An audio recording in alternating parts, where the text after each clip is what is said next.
Coming to you from Beaumont, this is your HouseCall.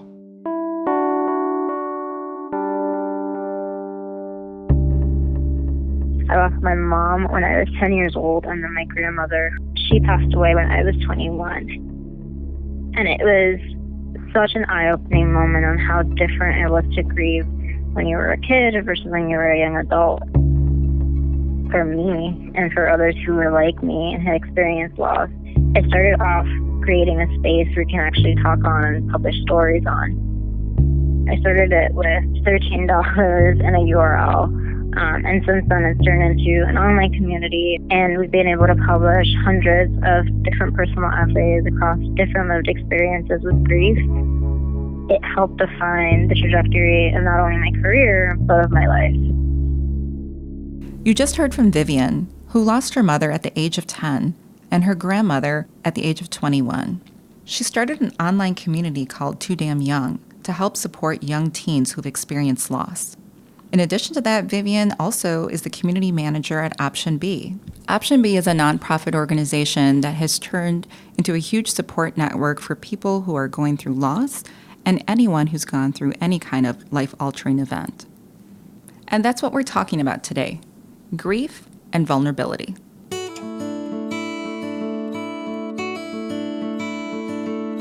Hello and welcome to the Beaumont HouseCall podcast. I'm Dr. Asha Shajahan. Our goal is to help you and your family live smarter and healthier lives. Today we're talking about grief and leaning into vulnerability. Whether it's through the loss of a loved one, going through a divorce, or getting an unexpected diagnosis, we all have struggles that we're going through. We've all been vulnerable. The key is how we're able to embrace vulnerability, even when we're feeling scared or unsettled, to bring us to a better place. Perhaps we could see vulnerability as a tool in building resilience. Our conversation today is going to be fascinating, from talking about Sheryl Sandberg's Option B to a discussion on being too damn young. Joining us today is Vivian Nunez, the community manager at Option B, and also the founder of Too Damn Young, a resource and community for teens who have experienced loss. Vivian, thanks so much for being here today. Of course. Thank you so much for having me. So I've always loved Sheryl Sandberg's work. I read her book, Lean In, and I had just started my first job when it had come out, and I had copies of Lean In all over my office and would give it out to my female colleagues, and we would all just talk and vent about the injustices in the workplace. And I just saw Sheryl as such a powerhouse. And then later on, she came out with a book called Option B. And there I saw a different Sheryl, equally as powerful, but more open and vulnerable. She wrote about losing her husband unexpectedly. This book became a game changer for me. It was a book that I ended up sending anyone who I knew was going through a difficult time: a death of a loved one, a divorce, struggling to have children. Everybody wants option A and not option B. But sometimes life forces us to choose option B. Her vulnerability was so powerful and relatable. So Vivian, you've accomplished a lot in your life. You've become an expert on grief and vulnerability. You're also a New York-based entrepreneur, writer, and public speaker. And you've been around the world talking about grief and vulnerability. You started working as the community manager at Option B. Can you tell our listeners a little bit about what Option B is, kind of a summary of the book and how it's a tool for grief? I read the book before I was ever involved with Option B, and I remember underlining sentences after sentences because there were so many moments that I related to, or that I could easily fit a particular moment in my life into. Having a book that actively does that, I think, really just allows you to put words into things that you're feeling, and then use that same language to communicate it to someone else who maybe would have a harder time understanding it, or you would have a harder time explaining it to. I also read the book as a fan of Sheryl Sandberg, and then when I saw what it was about, it really changed the way that I looked at obstacles in life. And so for those that aren't familiar, Sheryl Sandberg is the chief operating officer of Facebook. And she wrote a book called Option B with Adam Grant, who is a psychologist. And basically what it was about was finding strength in the face of adversity. So it's a story really about how she lost her husband, but then there are several other stories that are told within this story. And it's just really offers a lot of practical tips in creating resilient families and how to talk to other people in times of crisis. And I think that was the part that I really enjoyed about it, is that all of us have been through some type of grief, but no one really knows how to talk about it. And then also for those that haven't gone through grief, they feel that it's awkward or they don't want to bring it up. They don't know what to say. And I felt like this was a great resource for that. 100%. There's a part in the book where Cheryl says about 2 weeks after losing her husband, there was a father-son event. And she was crying to a friend that she wanted her husband, Dave, to be there for the event. And the friend said very boldly, and I quote, "Option A is not available, so let's kick the shit out of option B." What does it really mean to live option B? Everyone's option B is different, and it takes some getting used to. It takes some understanding and even like learning how to identify what it is for you in your particular experience. It's the fact that it's not the first option, right? It's not the option that you want. It's kind of like your plan B. I think that option B is just what you have left to deal with and the cards that you have to deal with once option A is no longer an option, and making the most of your life from that moment that you're actually stepping in, which is where the idea of resiliency being something that we can actually build on becomes so important, because it means that we have the strength to then figure out how to own option B, how to enjoy it, and how to find the touch points within it that will help us grow. I love that you said how to enjoy it. In the book, they also talk about post-traumatic growth, which I thought was a great term instead of post-traumatic stress. And that it's basically talking about the fact that, yeah, we have these crushes and blows that happen to us, but it's finding the greater strength and deeper meaning in it, and that you can enjoy life again, that you can move to a different space. Can you talk a little bit about the growth that you've had since you've had the 2 losses? Yeah, of course. The great thing about post-traumatic growth that the book really emphasizes, and then just the overall lived experience of optionb.org really, really brings home, is the fact that everyone's post-traumatic growth navigates and grows at its own pace. And that we have it as a kind of late in the far away where we can really try to hold on to it and know that it's there. But it isn't something that'll happen miraculously the moment that you decide that suddenly option B is going to be something you embrace. You learn to love it little by little. I think for me, it's looked a lot like finding community in the depths of hurt and pain and scars and loss, and finding that not embracing shame in those moments actually leaves way more room for love and acceptance, and to find someone who understands what I've gone through. But it took a long time. I mean, and it also took a lot of getting used to the role that grief was going to play in my life, regardless of how many years it's been since my mom's death, for instance. It'll be 17 years this January, and there is not a year that goes by that isn't felt. It's just felt differently every single time. Yeah, Ariana Huffington, I think, says it best. She says that grief isn't about closure, and it's not something to overcome or get past. It's something to lean into and to embrace. And I think that whole idea of something that you're going to get over, and that's sort of what you're referring to. It's like you don't ever get over it. It's just different as each year passes. It's growth, right? I think that you end up growing up with grief. Once you have it in your life, you can't get rid of it. And so it grows with you, and it changes and it morphs the space it takes and the weight it has and the ways it shows up, right? When I was growing up and I was a teenager, my grief looked a lot different than what it looks like when I'm 26. And it'll look a lot different in a few years if I ever decide to have kids or if I decide to get married. And it'll continuously look a lot different depending on the life stage I'm in. And the hardest part, I think, of that is making sure that it it's an acceptance thing during the first kind of few years of figuring out how to actually navigate the fact that it'll continue to grow with you. Yeah, and I think that's the part that a lot of people forget about is that maybe in the first year or maybe the first year or two, there seems to be a lot of support and understanding, and that it could be, 10 years later and you're still grieving, maybe not in the same way, but because you still miss that person and you feel like they're not experiencing those important milestones in your life. I had a patient, and it was actually the first death I had as a doctor, as a resident, and a patient's daughter, and I had gotten very close.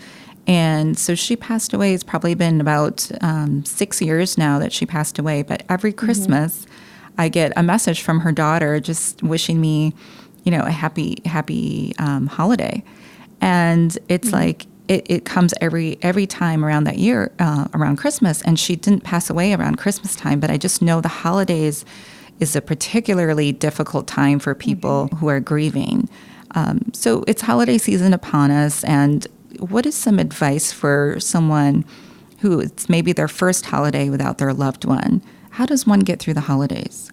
Option B has some awesome resources, and we have a program that we launch every holiday season with #Option B there. And it really helps if you are someone who is trying to support someone who has lost someone or is going through a difficult time during the holiday season, or if you're that person who is trying to figure out how to ask someone to actually support you during that tough season. And so there's a slew of resources and different touch points that can really help navigate the trickiness and the layered versions of what the season can be. On a personal level, I've found that the most effective things for me is giving myself the space to acknowledge that it's going to be different every single year. That some years can be really hard and some years I may not feel it as much or at all. And being okay that on the years that I do feel it, it doesn't mean that it is going to dominate me and take everything from me. And on the years that I don't, it doesn't mean that I love my mom or my grandma any less. But I have found that it's really helpful on both scenarios to make sure that you have some plan to be able to fall back on in case you're having a really hard day and it isn't just the major holidays. It's any days in the holiday season. And knowing that you have someone to turn to or talk to, or a hobby or a habit to really help make you feel a bit more comforted during that hard time makes a difference. And you were speaking specifically about the connection you have with the patient's daughter. And I think that's so beautiful because one of the things that we end up missing a lot once we've lost someone are those people who also knew them. And sometimes even just a small mention of saying, hey, makes a difference because I know that there's a shared connection of someone who knew my mom or my grandma, and not having to explain who they were makes a really big impact, especially during a season when I sometimes feel like they may feel incredibly erased. Yeah, that's a great point. Reaching out to people who knew your loved one, or even for people who haven't experienced grief as much. I think, like we talked about, like grief is very personal, and everyone grieves differently. And there's really no right or wrong way to grieve. It's what's authentic to you. And everyone manages grief a little differently. Some people like to give back and honor the memory of their loved one. Other people, they like to be, more private. And so for our listeners, for people who are like, my best friend just lost somebody, or I want to know how to support, but I haven't gone through grief, and what should I do? People always say to do and not to ask. So like bring over food or, give a phone call, and you never say, is there anything else I can do?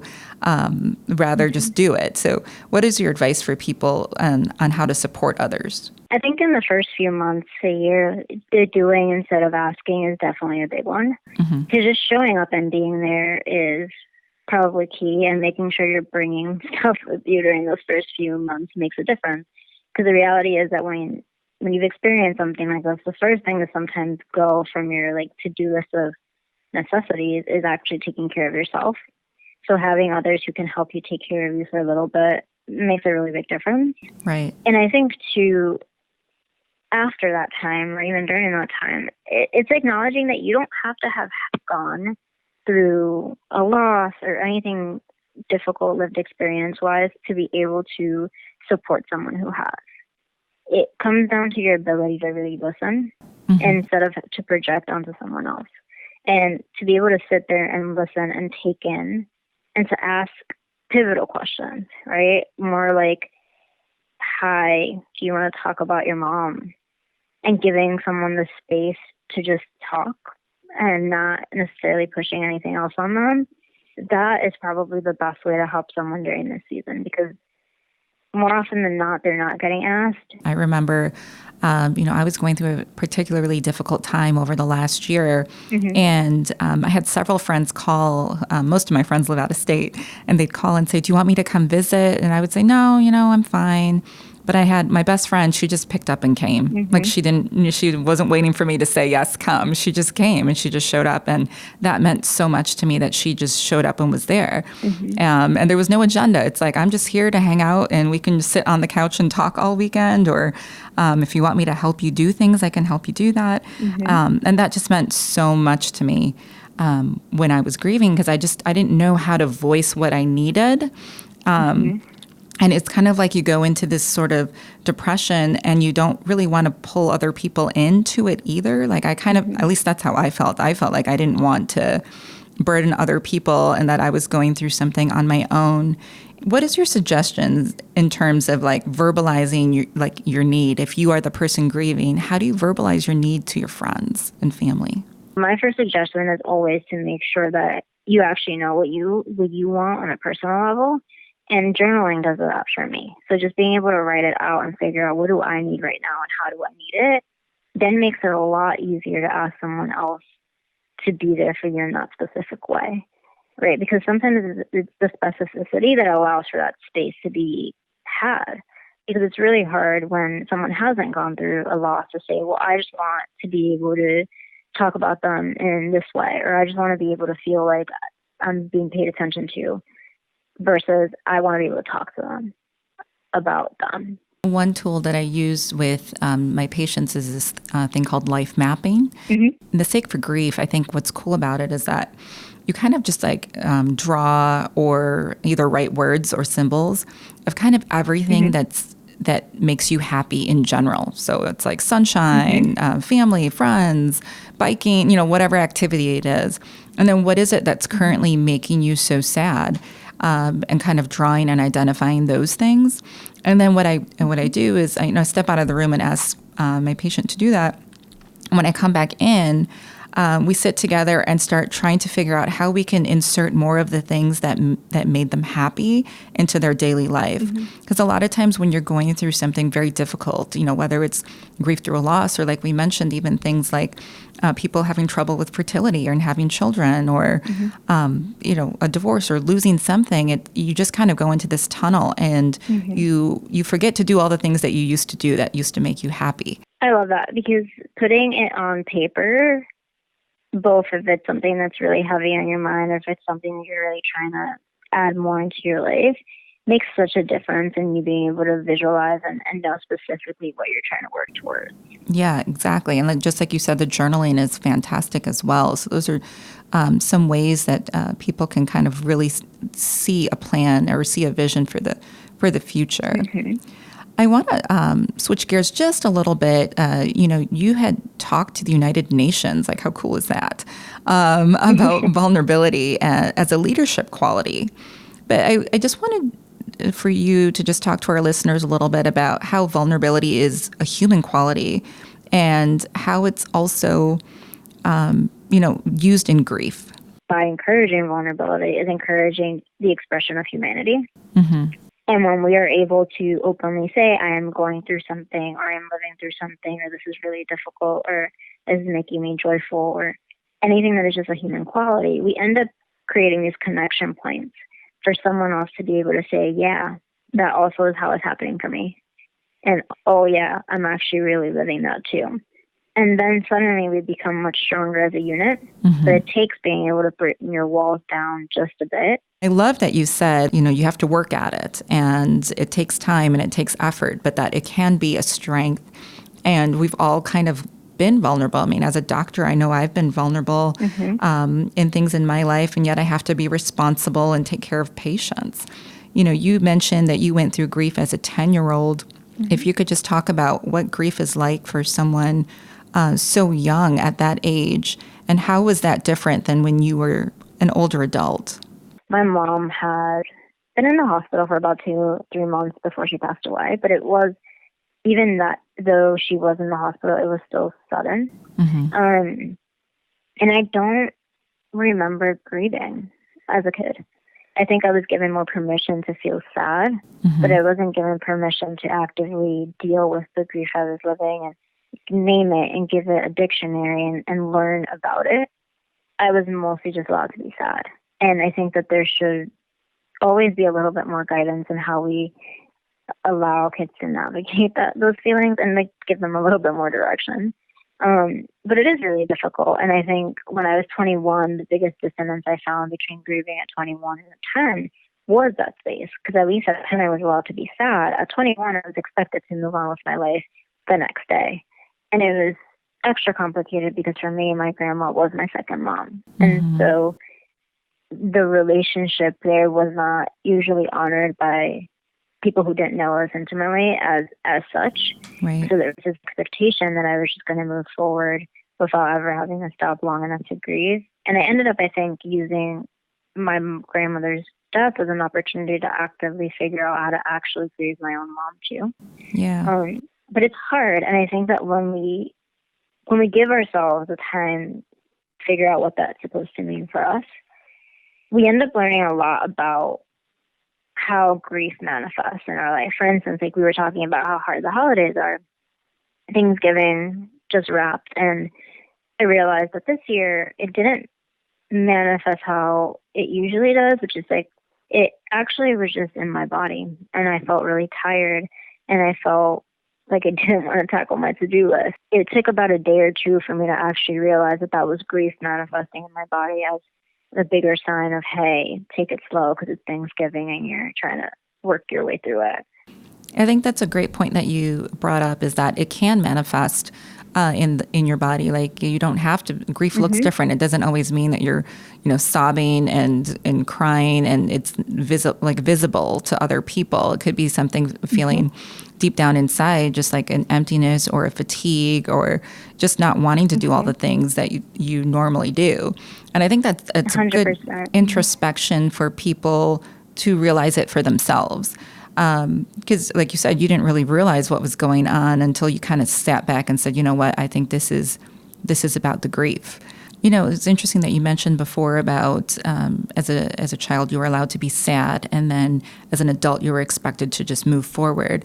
I remember there was a close friend of mine who lost a parent in high school, and the very next day, he came to school, and everyone was like, "What are you doing in school? You should be home." And there was all this like judgment or like wonder, and his response was like, "I'd rather be at school." Like I'm kind of like, I'd rather just continue, and I don't think he was ready to process it at that time. And then, you look several years later, another friend of mine unfortunately lost a loved one as an adult, and it was just like you said, they were expected to, come back in 2 days back to work and get things going and sort of push through life. And there's this, there's a period where people do show support, but then it kind of dwindles as time goes on. And that's why I think, for listeners, holidays are so important, just as kind of milestone markers to remember a friend or family member that's grieving or going through a tough time, to, maybe send them an extra card or give them a phone call or try to make plans, even if, they might have passed away in January and now it's, Thanksgiving, or they passed away several years ago. Just kind of remembering those important milestones or even, birthdays and those kinds of things. I think you mentioned before about how supportive your boyfriend is, and the fact that he never met your grandmother or your mother, correct? Yeah, no, he didn't meet my mom or my grandma. But yet I think you tell us a story about how he keeps their memories alive. A lot of little things that he does that helps bring home the fact that he remembers them and that he acknowledges the role that they played in my life. So if, for instance, he and I are talking about something or I am slightly annoying him, he'll look up at the ceiling and be like, oh man, you guys are just laughing up there. And there's just something so wholesome about that when the first time he did that, I think I cried because it was this really wonderful, subtle, funny acknowledgement that these humans were mine and that even if he didn't know them, he has some kind of funny relationship with them by way of like my pet peeves. And that was really sweet. It was the notion of bringing them into our life in a way that made sense just was so touching. It was also a really great lesson for me that it's okay if sometimes you have to teach someone how to talk about your grief and help them figure it out, because sometimes people just don't know where to start. And if you give them a little bit, they end up taking a whole mile and having great moments like that. Yeah, I remember telling my best friend, I had never met her mom, and her mom had passed away when she was a teenager. And I just asked her, like, tell me about your mom. Like, what was she like? And because she would say, I'm so much like my mom. And I said, like, tell me how, or tell me these stories. And it was awesome. kind of cool because then it's like, although I never knew her, I feel like I did. And we look through pictures and things. And so it's funny because I'll say, you look so much like your mom. And now, she has kids of her own, and I can, see her kids and saying that, like, oh, they look just like their grandma. And it's like I'm able to do that only because I asked and I wanted to know about it and learn more about it. It's so touching when someone does that. Yeah. So you have your own podcast called What Happened After, and that focuses on kind of what happens after major life events. It's been really awesome to have these conversations. I set up a podcast week by week on whether I'm talking to someone else or talking in a conversation with me and the audience itself, and having these real honest conversations about what happens after those big before and after moments in our lives, and how sometimes those really defining moments aren't even that huge. They're subtle and quiet, and maybe no one else notices them. And it's been a really big learning experience in how others perceive their own lives, how I perceive mine, and how, for as much as my mom's death and my grandmother's death has really impacted me, I think there have been other moments that have been the before and after moments in my own life. And it usually comes from what we were talking about earlier, which is that post-traumatic growth, more than the actual pivotal moment itself. Yeah, I'm sure it's a great resource for people. And speaking of that, what are some resources for our listeners that are available through Option B? Through optionb.org, which is a nonprofit initiative focused on helping people build resilience, we have different touch points, which is the website itself and the resources that exist on it from our experts and our own Option B stories. And then we also have the Option B groups, which we have 5 of them currently, and they all intersect at some version of what the book was also talking about. So whether it's grief or divorce or building resilient kids or surviving abuse and sexual assault or living with health challenges, there's all these different communities that can hopefully help create some version of support and understanding around whatever you're navigating. Yeah, I love the fact that it's a way to connect with other people, and it's not solely about death and grief in that manner. They also talk about many other things like mental illness, infertility, divorce, getting an unexpected diagnosis, such as cancer, being sexually assaulted or abused. And I think also, so there's Option B, the book, and then from that stemmed this organization that is the optionb.org. And on there's 3 ways that you can kind of connect. And they have 1, which is sharing stories. 2 is connecting with people who understand, so you can actually have dialogue. And then 3, there's an area about learning how to build resilience.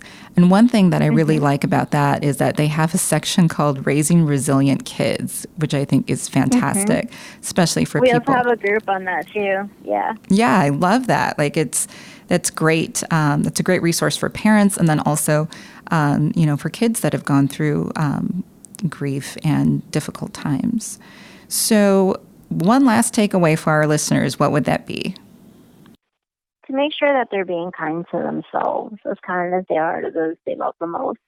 And if you are someone who knows someone who is going through a really hard time, whether that's grieving a person they love or a divorce or any slew of different life situations, just know that the best thing you could possibly do is reinforce the idea that you are there with them through the good and the bad, and that you'll help them figure out what that option B has to look like and find the path to figuring out how to enjoy it. Yeah, it's basically hashtag option be there, right? Be there. Vivian, you're such an inspiration, and your work is so meaningful and just relatable to so many people. I'm sure your grandmother and your mother are so proud of you and all the work that you've done and what comes in the future. I'm sure. I'm excited and waiting to see what the future holds for you. And I think today's podcast is not only a great tool for people to learn how to cope, but also how to push through vulnerable times. And, rather than seeing grief and vulnerability as a weakness, perhaps it can be viewed as a process. And as you said, a muscle that needs to be exercised. So thanks so much for being here. Thank you so much. We also want to remind you to send along any questions or suggestions to podcast@beaumont.org. In the future, we'll be answering our mailbag. Till the next time, thanks for joining us on the Beaumont House Call. We leave you today with this healthy thought. Grief is an experience that occurs whenever you've lost someone or something you loved. It could be a spouse, a job, going through a life challenge such as divorce. If you haven't read Option B, I encourage you to give it a read. It's really helped me process the raw emotions of grief. If you have a teen that's grieving, take a look at Too Damned Young. It's such a valuable resource. We learned today from Vivian about the power of vulnerability. Grief is a common human experience, but all too often, nobody wants to talk about it. Hopefully now you have some tools to discuss loss openly with people who are going through it. As Sheryl Sandberg says in her book, in some way, we're all living Option B, but how do we make the most of it? We have the power to shift the negativity of grief and vulnerability to a place of strength that not only changes us from within, but has the potential to make a real difference in the lives of others. Continue your journey to living a smarter, healthier life. Visit beaumont.org/podcast to access information and resources related to today's podcast.